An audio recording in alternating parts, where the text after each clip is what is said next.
Welcome, everyone, to this episode of the Retirement Power Hour. This is episode 5. As you can see, I'm going to be joined by Scott Carson. Scott is a wealth advisor here at CarsonAllaria Wealth Management. He's been in the financial industry over 30 years. And Scott, welcome back to the show. Glad to be here, Joe.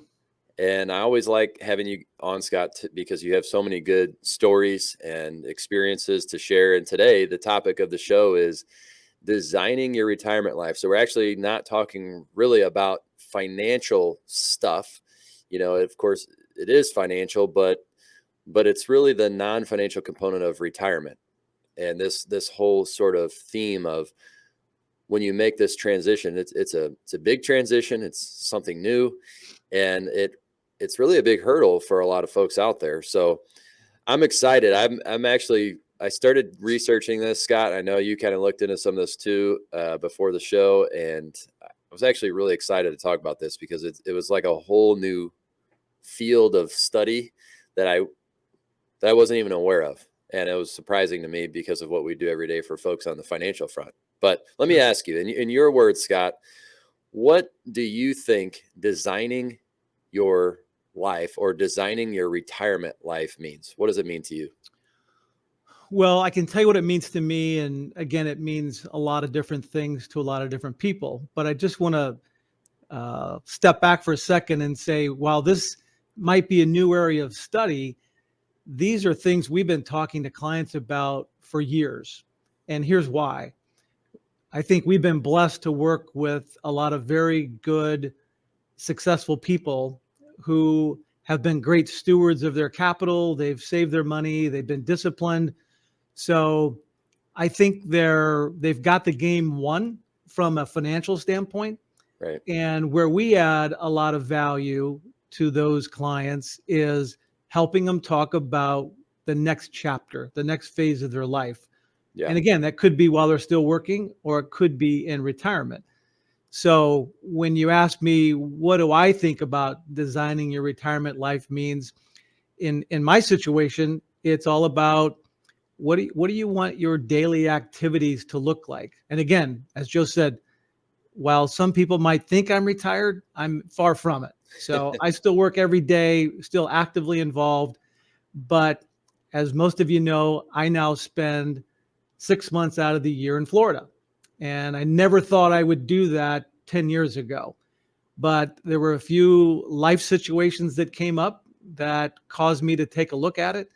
And after spending time there, it became something that Kendra and I said, you know what, we ought to give this a try. So I think that's what happens in most people's situations is they don't really know, or they don't really feel as though they can take that step. Right. But some people, it might be a 2-week vacation that they go on. It might be a 4-day trip, and they just really like the surrounding area. They like the weather. And all of a sudden they say, you know what, let's give this a shot with a longer extended stay. Right. And before you know it, we fell in love with that aspect and being able to design our life, even though I'm still working, to be able to do it remotely 6 months out of the year. Yeah. Well, yeah, it's clear to see from me because I'm around you more often, but just number one, it takes a lot of courage to do that. But number two, the benefits and the fruits that come of that, it can really be life changing. And I think a lot of folks, like you said, they've done a great job financially. The ones that we see done a great job financially. And we might give them permission, to step away and retire, but they still struggle to answer that question. What am I going to do in retirement? And it becomes this big mental, psychological hurdle to actually taking the step. Even when you have the financial side, the financial professional saying you can do it, there is still this other really big side. And it's a whole new phase of why do you think folks have a hard time answering the question, what am I going to do when I retire? Well, think about it, Joe. Most people spend 30 to 40 years actively involved in a career, could be any discipline, but you become a creature of habit where you're up every day at the same time. You're spending 40 to 45 hours a week at your place of work. You're interacting with the same people, and you just don't tend to give it a lot of thought on what am I going to do when this stops. Right. And then there happen to be a lot of people that they just don't have hobbies to speak of. Yeah. So, if you don't have a lot of things that you enjoy doing outside of work, it makes it real difficult to start thinking about how am I going to occupy my time for some 40 to 45 hours a week that I've been spending at my job for the past 30 to 40 years. Yeah. Yeah, you're right. We are creatures of habit, and it's just change is not always comfortable, even if you're making a change towards something you want to do. I had a story. There's a client of ours that I spoke with, and we talked about, and she's getting ready to retire, and we were talking about traveling, and she was mentioning she wanted to go to a certain place, and when she retired, and I said, I encouraged her, do it now. And I said, do you get vacation time? She said, yeah. Looked at her husband. Do you get vacation time? He said, yeah. I said, do it now. But there was still a hurdle, that we talked about after the fact. She's like, well, there's the planning, and there's the flights, and the stay. And so it's sometimes easier, I think, to just keep doing what you've been doing, even though, that vacation was something she really wanted to go do. And retirement is something that I think people generally want to do, but it's almost easier to just stay on the track that you're on and just keep doing what you're in the habit of doing. But I think, what do you think, Scott? I mean, financially speaking, I think the biggest hurdle, maybe it's a crutch. I don't know, but the first question you have to answer before you go design your life is, can I retire safely? If you're talking about designing your retirement life, Mm-hmm. can I retire safely? Will I run out of money? You have to answer that question before you start just designing and doing everything, planning everything that you want to do. But do you think people genuinely don't know how to answer that question of, can I retire safely? Or do you think that it's just some sort of crutch to simply, not have to make that change? What are your thoughts? Well, I'll answer it this way. There are people who are proactive and decide to go down the path of doing some comprehensive planning and determine if the retirement lifestyle that they've looked forward to is going to be feasible from a financial standpoint. And then you have those people that are reactive, and therefore they just let things happen to them, and the chips will fall where they may. So again, in our world, we work with primarily the proactive people. They engage our advice and our expertise to help them develop a plan Right. to prove in black and white under very conservative assumptions that the retirement lifestyle that they've thought about for all these years is achievable. Yeah. So, and then the other subset, yeah, they might um, use it as a crutch or an excuse, let's call it, as to why they can't pursue some of Right. those so-called dreams. I've heard it said by some, I'm sure you have as well, that, I don't want to have to pinch pennies in retirement financially. So I'll just work a few more years, and because I don't want to have to worry about money. But we may have, already gone through the process and maybe shown them or explained that you could retire now, and you don't have to pinch pennies, and you don't have to worry about money. As long as these are your goals, you want to sort of maintain the same lifestyle, maybe travel, increase your travel and things like that. But a lot of people, it's actually hard on the expense side. I'm sure there are some out there that would accept the challenge, but it's actually hard to just completely change your expense profile, your lifestyle in a way that goes from 0 to 60. I think because habits are so ingrained, I haven't seen it too often. Most of the time, folks retire and for the most part spend in the same ballpark, the same amount of money. Maybe again, you add some travel, but that's about it. But have you seen that when you're meeting with clients or prospective clients and you're talking about retirement and you're saying, hey, you can retire. And have you ever seen folks continue to work longer than they need to, even maybe if they don't even enjoy their job? Have you ever seen anything like that? We see it all the time. And I have a couple right now who, and I mean a couple of clients right now who are more than capable of retiring, but I think there's this overwhelming fear of change, going from a daily routine of doing what they've done for a long, long period of time into something that is unknown to them, Yeah. meaning, how will I occupy all this time? So uh, I can't really get over that hurdle with them. They're going to do what they're going to do. Right. And in this case, these people like what they do. So that in and of That's a little, itself is a reason why they keep working. Now, yeah, that's a little we different too. we That's we not as we do, bad. right. We do run into the people that not necessarily dislike what they do, but they would probably prefer doing something else. Sure. But again, it's the only thing they've known for probably decades. Right. So I would say, again, I've told you, and you've heard this countless times, and you probably get tired of hearing it, but I'm in my 33rd year of earning a PhD in psychology. So when you sit Oh, across the sure. table from hundreds of people, as I have over my career, Yeah. you start to become sort of a psychologist and Right. understanding how people think. Yep. And it's not only about how they think about money, but how they think about their life. Right. And you can just tell those people who are ready to go on to the next chapter and those people who aren't.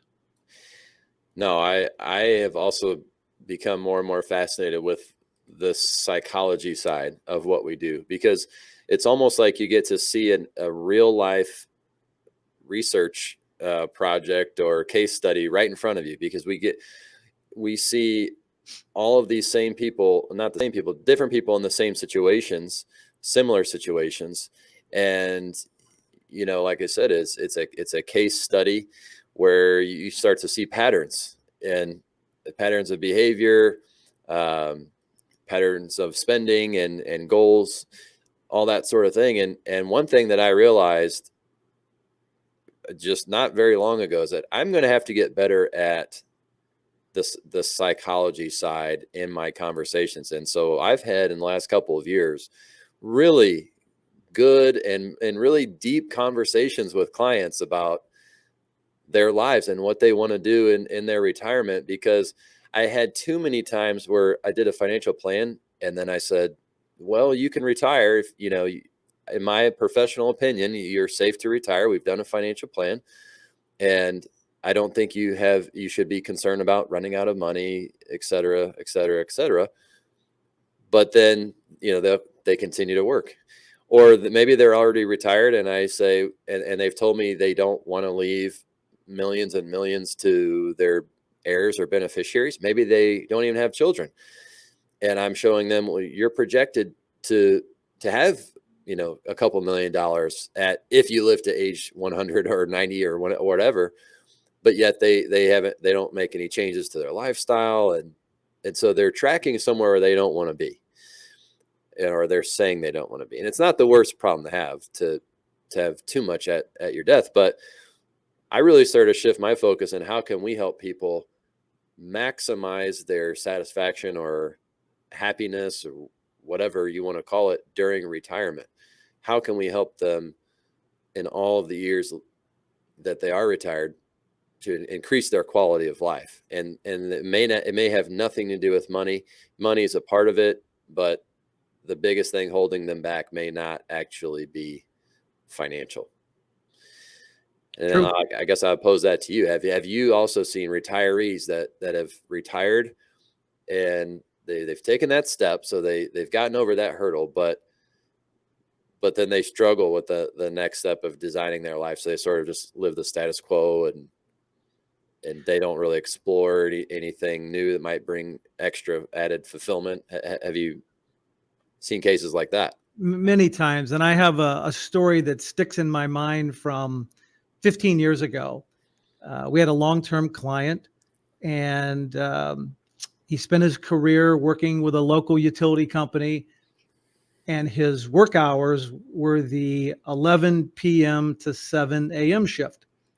Hmm. So granted, we all spend a considerable time away from our significant others just due to the fact that one or both spouses are working, but Yeah. this was even to the extreme, since he wasn't there typically in the he wasn't there during the day when she was working, and obviously she was there at night when he was working. So they Right. spent a lot of time apart. But Yeah. I'll never forget him sitting in the conference room, looking me in the eye and says, "You know what? Retirement sucks." And I was kind of taken aback by that. And he said, "I hate retirement." He goes, "Anybody who said these are your golden years didn't know what they were talking about." So there was a prime example of somebody who wasn't prepared Right. mentally and emotionally to take on retirement. Now, Right. uh, he worked a company job, which he couldn't wait to retire because he was tired of the mundane activities that he did for years and years and years. And he was financially capable of retiring, but he just didn't know how to fill his time. So I spend more of my time today talking to someone who's contemplating retirement about, and I'll give you an example. Uh, when I ask somebody, okay, let's assume today's your last day of work, right? Right. Tomorrow you wake up, what are you going to do? And I get a response like, well, I'll maybe sleep an extra half hour, and quite honestly, as you age, we become creatures of habit of when we go to bed and when we wake up. So people still tend to wake up rather early. Hmm. So Yeah. I'll wake up, I'll have my cup of coffee, I'll scan the news, I'll eat a little breakfast. I'm going to start going to the gym and I'll work out. I'll come back, walk the dog, and then I say, okay, uh, you've done all that. Now it's 10:30 in the morning. What are you going to do for the rest of the day? And they Yeah. look at me like, you know what? You're right. All those things I just described don't take up that much time. Right. So I said, before we pull the trigger and you tell your boss you're done, let's make sure we got a game plan on what you're going to do every Sure. day so that you don't die from boredom. Yeah. And that's a No, common theme. absolutely.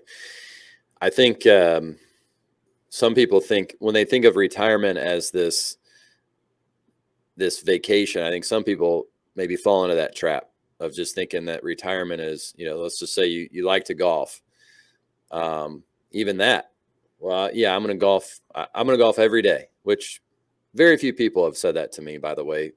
I'm a golfer and I don't know that I'd want to golf every single day when I retire, but it that you can certainly fall into that trap of thinking it's, I'm going to golf, I'm going to travel, I'm going to do all these fun things, but they don't take up the whole time. You're not going to endlessly be traveling. Obviously, you can increase your travel a lot and still have a lot of downtime. You can golf takes about what, if you're playing 18 holes. So if you're a real diehard golfer, maybe you play 36 every once in a while, but it's not going to take all day, and your body can't hold up with you doing that every day for 30 years, 20 years in retirement. So what are you going to do? And especially, like you said, the guy that wasn't happy with retirement at all, maybe, and some people don't have the hobbies to even carry in. But even those that have the hobbies, they say, well, I'm going to fish, I'm going to golf, I'm going to do that. I still get a little concerned because in my mind, I think that's that's not likely going to take up all of your time. That's just one part of your retirement lifestyle allocation, if we want to call it. We spend a lot of time talking about the financial investment allocation, not very much time, if any, on your lifestyle allocation.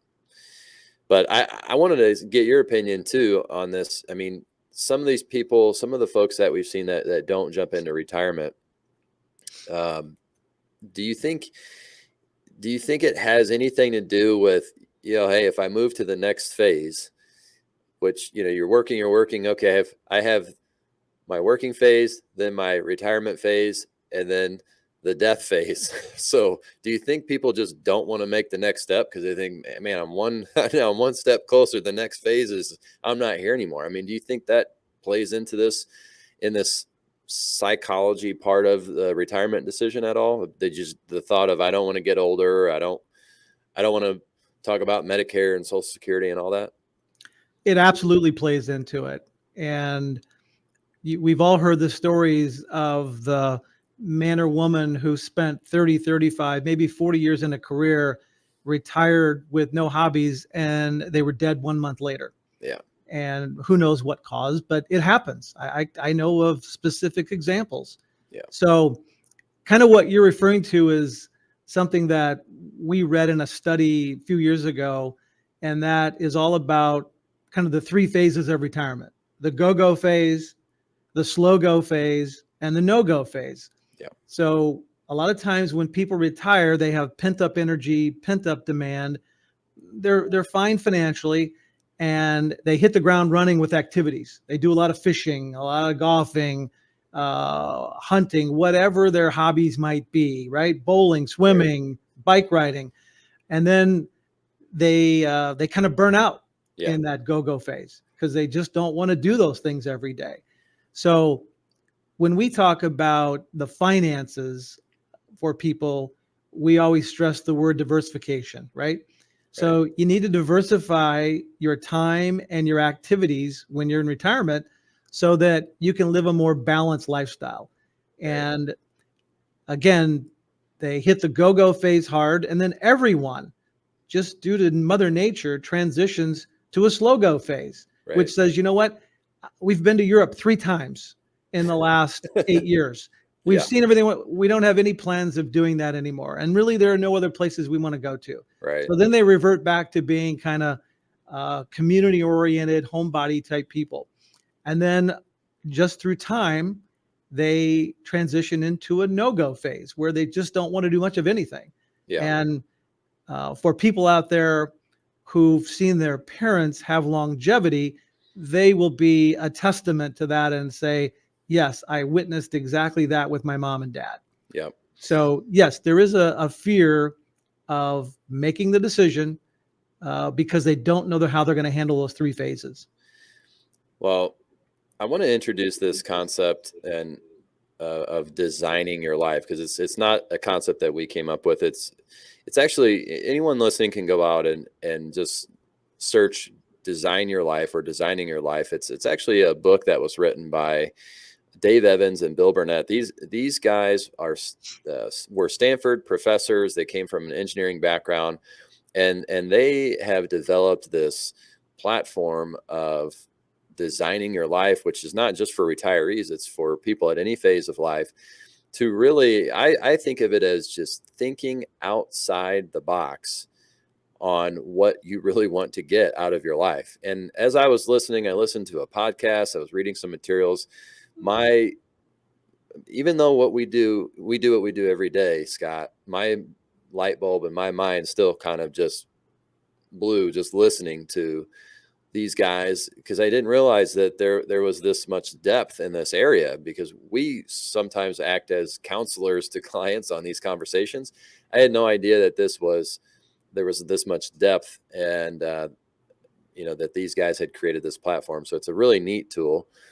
So as we continue to talk, we're going to talk about that and just the frameworks for folks listening, how they can move forward and get over that hump.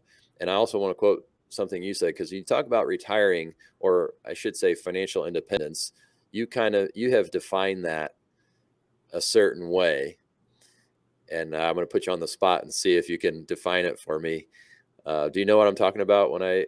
Absolutely. I've had this phrase for 30 years, and financial independence is that point in time where retirement is absolutely affordable and work becomes optional for you. And I think that's a great scenario of kind of helping people through this process to maybe approach this in a transitional way. Hey, you can afford it.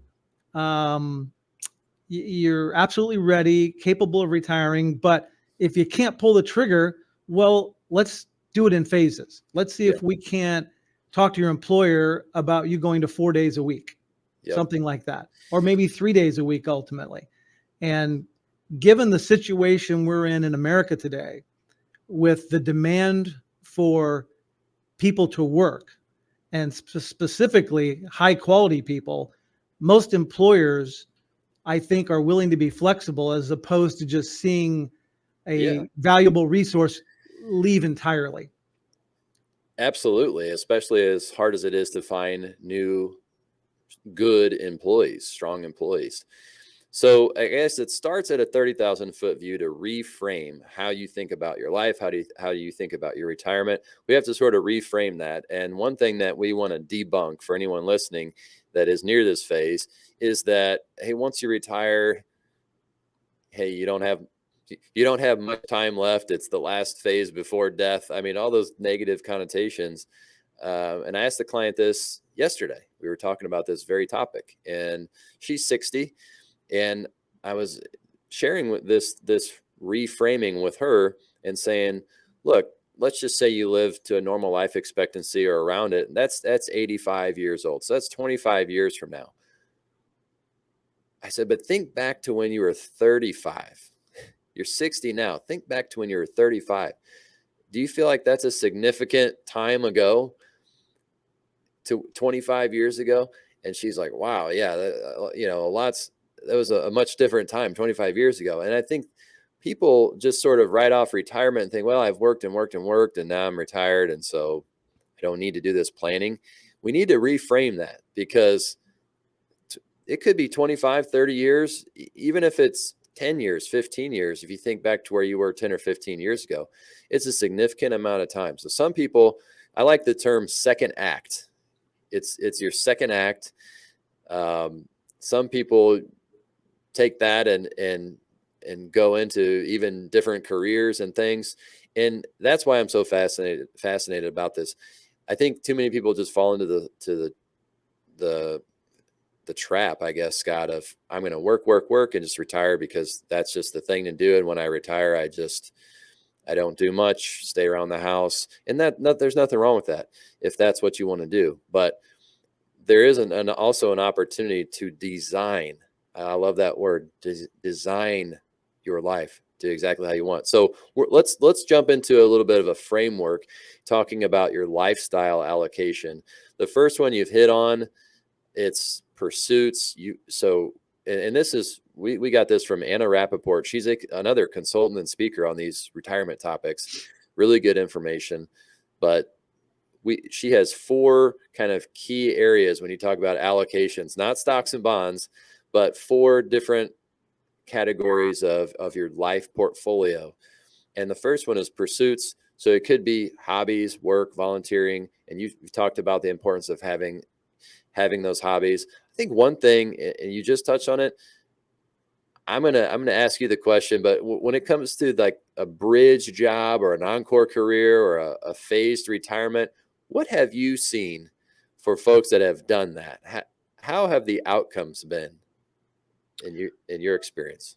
Great question, and I've seen plenty. And the one that is most prevalent would be very close to home. I'll use my father-in-law as an example. Okay. Here's somebody who worked 30 years at a Fortune 500 company and retired from there at the age of 55.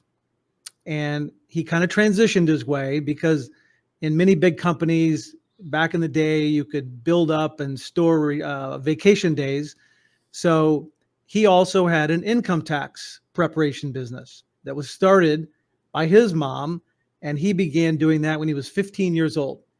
So by the time he retired, he had already been doing tax returns for 35 years. But the way he transitioned out is the last few years, he saved up all of his vacation time and he took it during tax season, the months of primarily February, March, and April. So he leaves at 55. Then his tax practice continues to grow. It flourishes. And again, very near and dear to home, because my wife, Kendra, started doing tax returns with her dad when she was 16. So he retired finally at the age of 86. So he Wow. spent 71 years doing tax returns. He'll be 91 this year, and he's still sharp as a tack. Wow. So I would describe that as an encore career Yeah. that turned out to be very successful because, as people know, that's not a full-time job. Right. It's more than full-time for the months of February, March, and half of April. But then he has the rest of the year uh, literally off to do other things that he likes to enjoy. And it provided him the financial resources Sure. to maintain a standard of living. So Yeah. that would be a great example of an encore.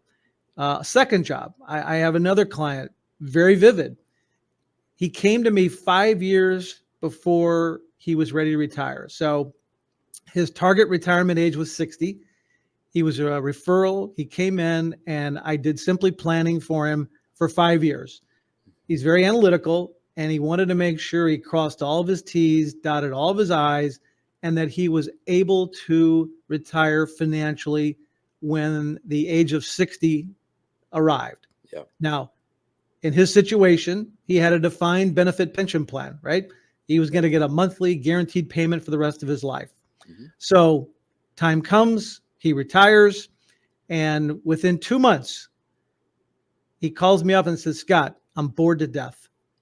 Hmm. And what I learned in this particular case was he only retired because he thought it was kind of a novelty to say he was retired and that he could. But he's probably the reason I've taken so much time and effort to talk to people about the mental and the psychological and the social aspects of retirement, because his started out as a failure. Even though he was okay financially, Right. he was not enjoying life. So fast forward, he, through personal networking, he ends up landing a job at a local company, working 3 days a week, and he can't wait to get up and go to work Yeah. because he loves it so much. Yeah. Now, last time I met with him, he said, you know what? I'm thinking about asking him to let me be full-time again. So there's somebody who has some hobbies, right? Yeah. But not enough to occupy his time. And he's Right. landed in a situation where he's doing something that he feels like he's making a difference at the company in Yep. a supervisory role, helping and mentoring people. Yep. And he loves working again. Yeah. That's awesome. I have seen only incredible results with this sort of bridge job, I'll call it, or this phased retirement. Any client that I've seen that has made arrangements with their employer, and to be honest, most of them have fallen into it almost by accident. They weren't intentionally trying to go and negotiate this, but the opportunity just arose in some form or fashion, and they sort of fell into it. And I've seen only incredible results. They're happier, they're engaged, they're less stressed on the financial side because they are still making income. So now they're not having, maybe they're not withdrawing from their retirement portfolio at all, or if they are, it's a smaller amount. I mean, they may work 3 days a week, they may work 2 days a week, but the benefits all around seem to be very, very good in my experience when I've seen this. So the encouragement to people that are looking to retire, I try to encourage clients all the time. First of all, you don't understand the financial impact of making an extra even $20,000, $30,000 a year. It's very significant. Now, clients may not need that. You may not need that extra 20. Some people really could. Some people are really trying to retire. They're right there. And just making that little extra amount of money every year could be the difference between safely retiring now versus not. But let's just say you don't need to make the extra money.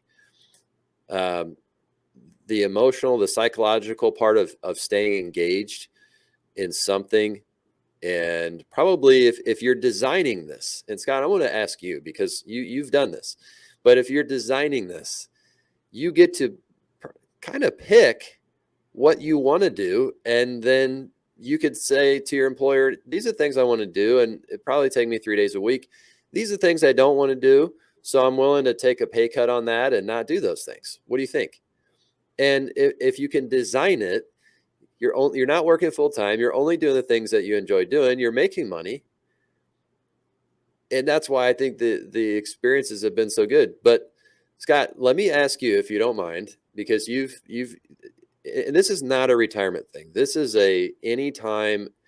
It's harder almost to do when you're a little bit younger, maybe because you don't have the financial resources to, to just step out and retire. But if you try to design your life at a younger age, sometimes we got to pay our dues, right? So that we can build up some sort of financial foundation. But you can really think outside the box like this at any age, really at any age, at any phase when you're working retire. But I want to ask you, Scott, because you did this, how has that experience been for you when you thought through your own situation and you went to design what you wanted to do, and you went from being, involved in all things that it takes to running a financial business, to focusing on clients? Just talk through that if you don't mind. Sure. I think every now and then we have to do a self-assessment and find out truly and meaningfully, are we really happy doing what we're doing? And also, I would say I've been counseling people for years on taking that risk or chasing that dream and designing their lifestyle. So Right. I'll say the most important thing that where we add value, Joe, and I'll get to my situation, is it's asking good questions and then being a great listener. So I can't tell you how many times people have said to me, Scott, you know what? Nobody's ever asked me that before. Yeah. And they've said, you know what? You've asked me questions today that we've never thought of. And you've created a spark. And we're going to go home and we're going to give that a lot more consideration. So I've had the good fortune of people coming back and saying, you know what? You've said some things that we think are life-changing for us, and we're going to do it.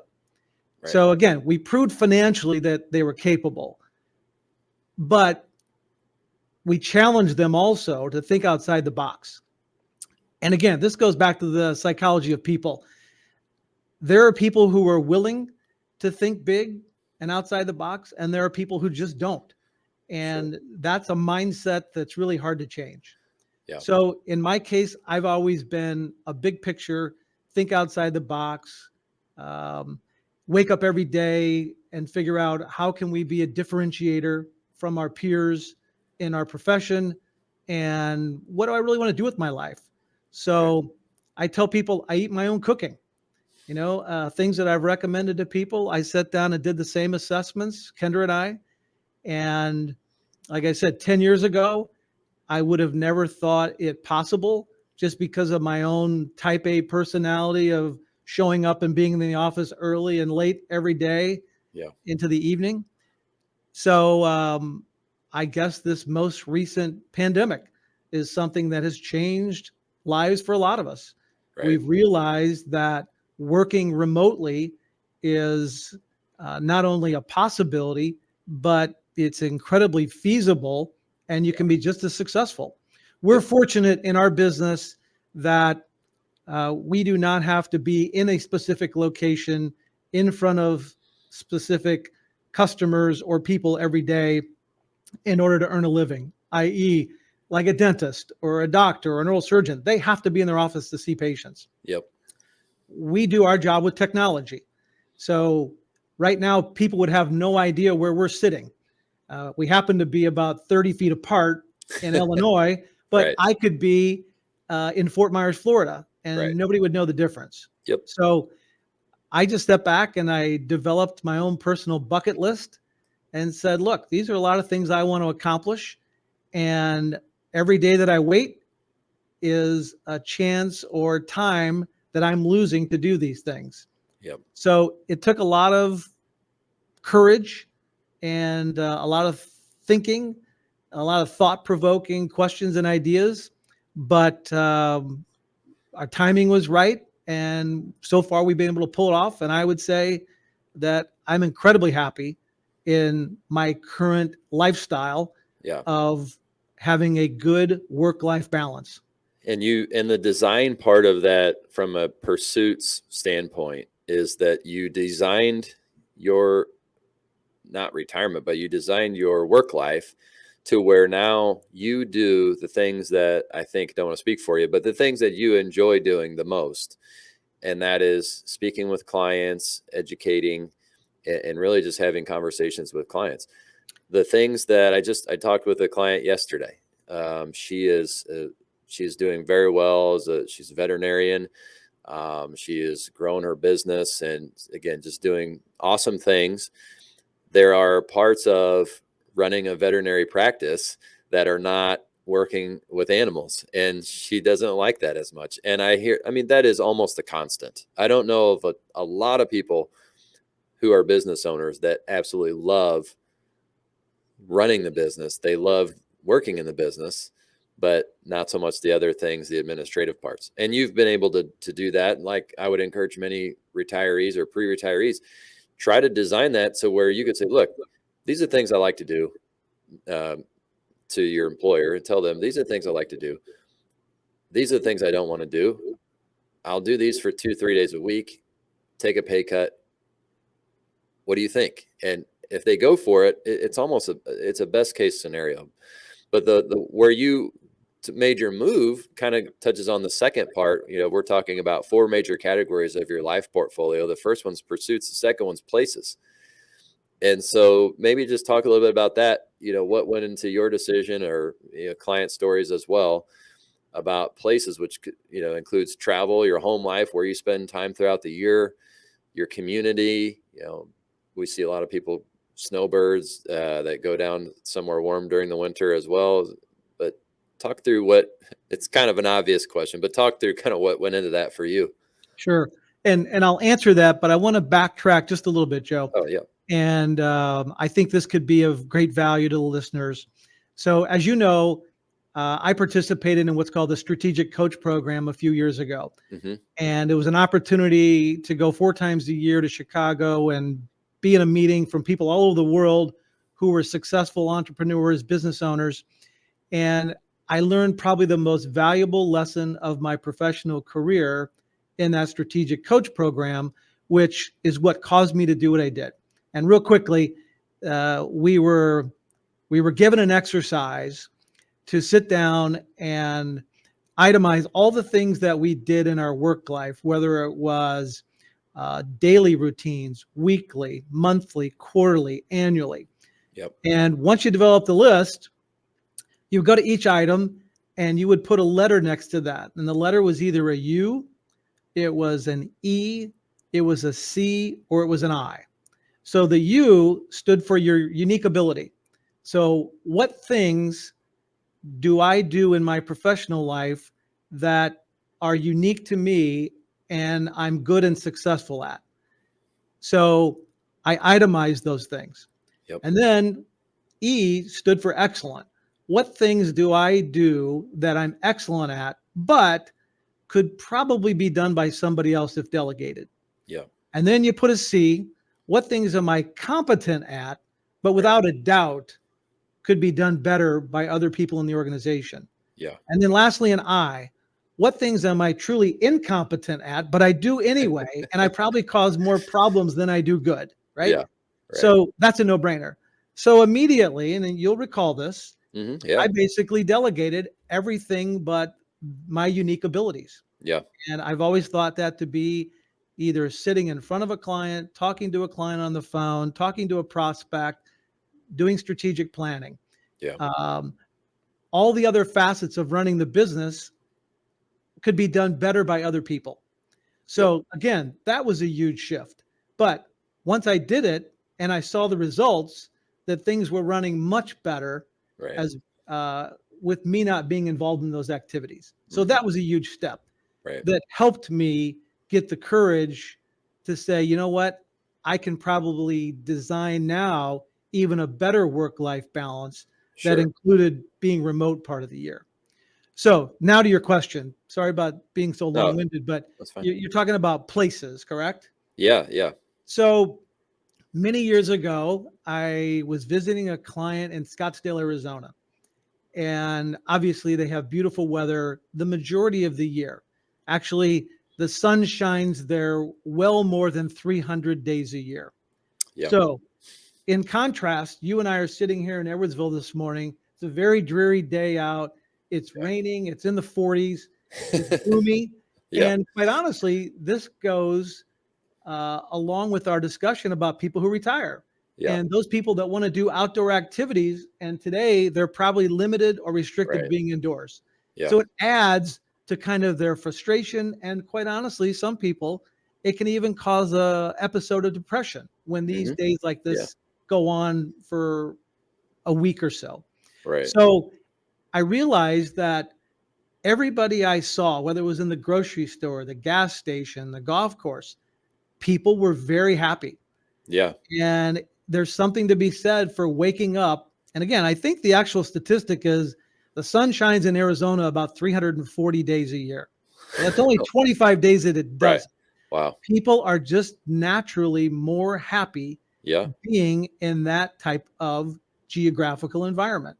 Yep. So I think when you're designing that retirement lifestyle, now, again, we all have different likes and dislikes. Some people may love to ski. So, as you Hmm. know, you were just in Colorado last week and you Yeah. commented on how beautiful it was out there, Yeah. even though it was cold and snowy. Right. Some people like that, right? Others gravitate to warmer climates, Florida, Arizona, Texas, Right. because they've spent their whole life in um, climates where we have days like today or even colder as you get into some Sure. of the northern states. So I think finding the location that fits your lifestyle is what's very important. And then once you're there, that's when you'll figure out how to become part of a community and what your home life will look like and then where you might travel from those destinations. Quite honestly, since I've spent the last 2 winters, we'll call it, in Florida, I feel like I'm on vacation almost every day due Yeah. to the climate and the development where we live. Yep. So I've almost lost a little bit of the appetite for traveling elsewhere. Yeah. So it True. does happen. And I guess that the places, and you may not move to a different place as you go into retirement. But if we're talking the four things to keep in mind when you're building your life portfolio, places could be a huge one. You may relocate permanently for part of the year, like you're doing, Scott, or may just take trips elsewhere. Like I'm doing now. Of course, the biggest reason that I, am not going to just make a permanent move is because of the third category, and that's people. So you got pursuits, places, and then people, and the people component might be the biggest component, might be for some, but it's where your family, your friends, your community. And as I've shared with many people, I would love to move to Colorado or to the mountains, but my mom would never let me.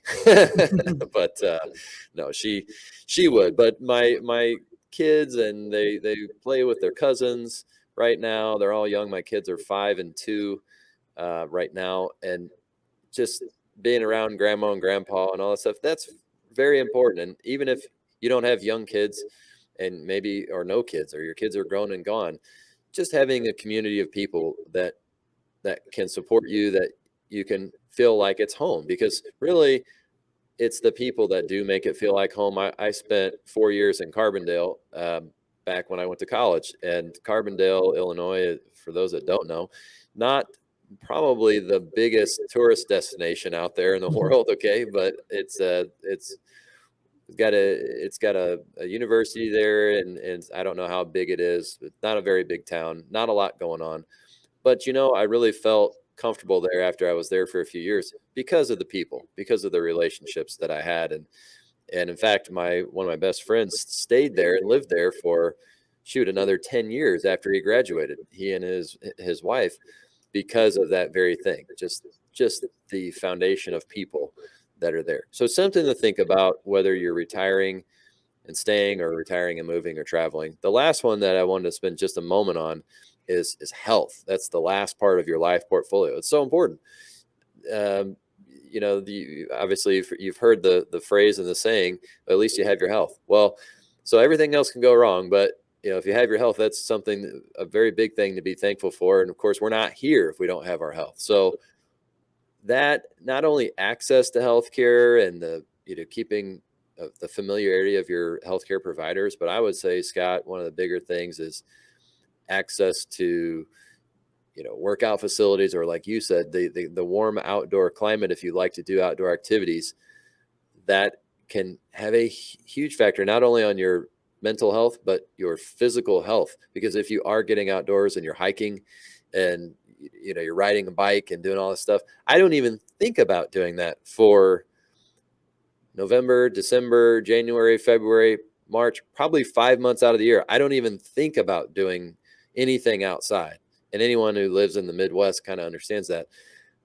But if you're down in, Fort Myers, Florida, Scott, it probably is that something that you find yourself saying, gosh, it's such a nice day, I'm going to go take a bike ride? Well, absolutely, Joe. And what's really kind of hard for people to understand is how I can walk out my front door on January 3rd in shorts and a t-shirt, right? And be Yeah. very comfortable. And Yeah. we live in a development that is very active. So in the mornings, and I'm talking about as soon as the sun comes up, there are people walking, running, biking, playing tennis, playing pickleball, swimming laps, fishing. We have multiple lakes in our development. So you darn near have to be on your guard if you're driving, just to avoid not hitting someone. Yeah. So it's a very active lifestyle. And like you said, not possible where we live in the Midwest or any of the northern states. There are some hardcore people that would get out and do some activities, Sure. but not to the extent that I see there. So it goes a long way to, I think, longevity. Yeah, So I agree. to talk about the health and money aspect, I just had a meeting 2 days ago with a client. He's 72 years old, and at the end of the meeting, he was showing me and having me listen to his knees on how they creaked because of the two new knees that he has. And he said, the next thing I have to have my hip replaced. And then he said, I can't wait to get back on the golf course. And I reminded him, I said, um, we'll call him Bill. I said, Bill, none of this money that we're talking about has any meaning unless you can enjoy it. Yeah. So I tell people, yes, the financial aspect of retirement is incredibly important, but the health aspect is maybe even more important for two reasons. How many people, and I will say I know many, that spend a good deal of their time just going to doctor's appointments in Florida, right? Right. Or anywhere. They're spending a lot of time at the doctor, and that's a result of maybe not taking as good a care of themselves in their earlier years, not dedicating time to exercise and fitness. Right. But also there's a cost associated with that, right? Right. Yes, some of them may be on Medicare, but we also talk about those people in that bridge gap where maybe they're leaving or transitioning out of retirement prior to age 65, and their biggest hurdle is health insurance, because Right. now they're leaving a company health insurance plan. They have to get it on their own, and it's not cheap. So back to your point about working with your employer to stay maybe 3 days a week Yeah. and qualifying to stay on their health insurance plan Right. is a great way to transition. Or just working enough and earning enough money to pay for health insurance if you're not able to stay on the plan. Yeah. So health, fitness, etc., goes a long way in designing that retirement lifestyle. Yeah, and I have a client at the same time. Those are good things. If you can stay on, work part-time, and get health insurance, that's great. But I also have a client that, and many, more than just one, but one in particular comes to mind, where she again would like to retire, but has kind of said for health insurance she's going to continue to work for another few years. So we don't we don't want people to get the false notion, which many do, that you have to work to get health insurance. Because like you said, you could earn some money and just pay for health insurance through the marketplace, or just use your portfolio to pay for it. But it's such a good benefit if you could continue to work a little bit longer. She in particular said that she does like the doctors she works for. She works for a few doctors. She likes the doctors. So she's willing to stick around and do that 2 to 3 days a week. She's like, I need to do 3 days a week so that I can, continue to have health insurance. So it works for her. And that's the biggest thing. I really want to encourage people to go and check out designinyourlife.com. And I will share that in the show notes. But that's where a lot of this framework comes from. And just, we talked about the 4-part life portfolio: pursuits, places, people, and health. If you're struggling to plan that out for yourself, start there. Just map it out. Those 4 things. Draw a T chart, on a piece of paper if you need to, and just start to fill out all the things that you want to include in your retirement, using those as a framework. That's kind of your exoskeleton. And then you start filling it in.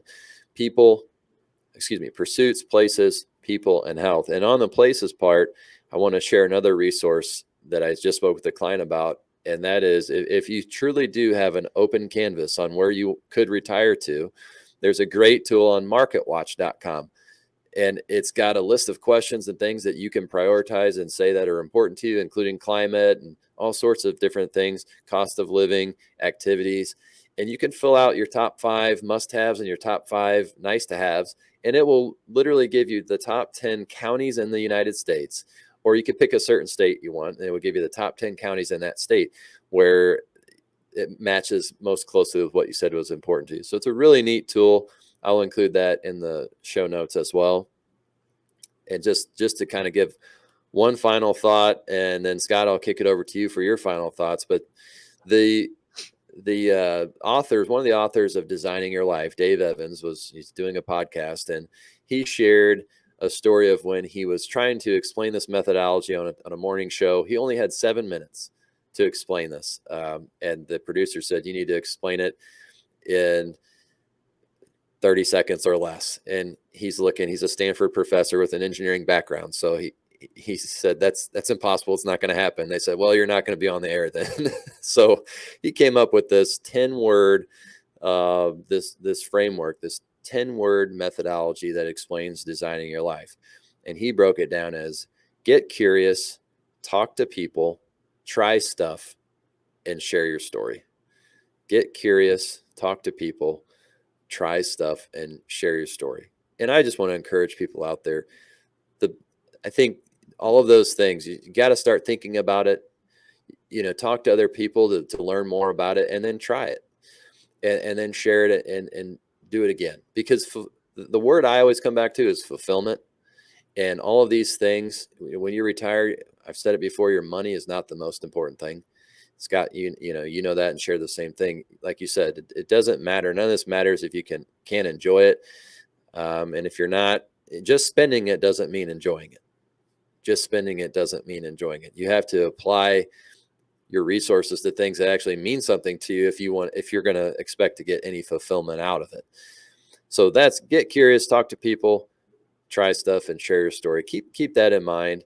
And I hope to have more conversations about this. But Scott, I want to kick it over to you for your final thoughts on this issue. What do you want to leave listeners with on this topic of designing your retirement life? Well, first off, I love the 10 words because it's incredibly simple. Yeah. And I think we live in a world where people tend to overanalyze and overcomplicate decision making, right? Yeah. So too often, people don't understand this, but when you don't make a decision, you've actually made a decision. You've decided not to decide. Mm-hmm. So use those 10 words, apply them to your life, think outside the box. And I'll end with this. And you've heard me say this a few times, Joe, but I've witnessed people over the past 30 plus years spend more time, dedicate more resources, to planning a 7-day or a 14-day vacation than they will planning the potential 25 to 30 years of their Right. retirement. Yeah. So think about that. It's a little bit ironic that we as human beings think in that way, but it's true. So keep it simple, think outside the box, try stuff, talk to people, share your stories. That's good. Well, thanks, Scott, for your time and joining me today on this discussion. Sure. Always love having you and having these topics. You have so many good stories and experiences. It's good for folks to hear. So if you're still with us, thank you for listening to this episode. Please come back next time and listen again. We've got lots of things, and we are open to your suggestions. If you want to submit a topic, you can email that to me at joe@CarsonAllaria.com. You can go to Spotify, Apple Podcast. You can go to CarsonAllaria.com and watch our past shows, listen to past resources. And please, if you are still listening and you found this helpful, please share the podcast with your friends, family, and people that you think might be interested in listening. With that, we hope to see all of you next time. Thanks again for listening to the Retirement Power Hour, where we help listeners invest wiser and retire better. Take care. See you.